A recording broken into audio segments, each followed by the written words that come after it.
There's advantages to each. Banks are going to give you a little better rates than hard money, so it's all going to mix and match, and depends on how that works for you.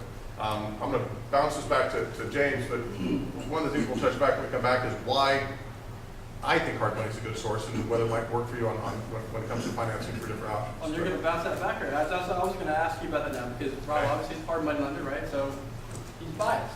But is there a better source of financing? So I actually maybe do some devil's advocate here. So you said the rich uncle. So that could be anybody that's got some money, right? Your neighbor, your brother, your uncle, my brother-in-law right here.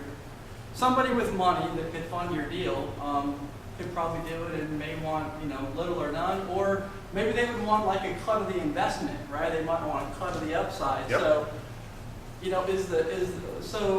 okay, so let's see Rob, Barney, and the rich uncle. Why hard money, or why maybe the rich uncle is better? And it all depends on what the deal you cut with the rich uncle. And we'll kind of go through a quick scenario here, but one of the things that you have to decide is what is at the end of the day, how much are you going to net? Because really that's it. At the end of the day, everything else, the financing sort of doesn't matter. If you're willing to give away, let's say, a greater percentage to not have to make a monthly payment, to not maybe come to closing with as much, and you're willing to give away 50% of the profits, okay, that's a decision you need to make. If that works for your situation, then that works for your situation. If you're like, hey, I don't necessarily want to do that, I've got a little bit of money, maybe I can carry this hard money, that's again another decision. That way you keep 100% of the profits, of the net profits. If you decide, hey, I'm good enough, strong enough, financially and credit-wise, that I can go ahead and go with a hybrid bank or something, then maybe that's the choice. It all sort of depends. Yes, sir. As a hard money lender, what percentage of properties do you have to take about? If you would ask me that, that's a good question. If you had asked me that 8 years ago, I would have said less than 1%. If you asked me that somewhere between 7 and 5 years ago, I would have told you a lot more than I would have wanted.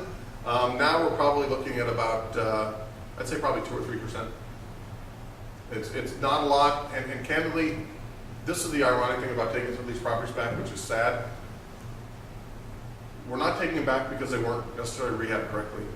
We're probably taking them back because they weren't priced correctly, and the listings were horrible. I took 3 properties back last year. All of them I had back on the market and under contract within 30 days following the foreclosure.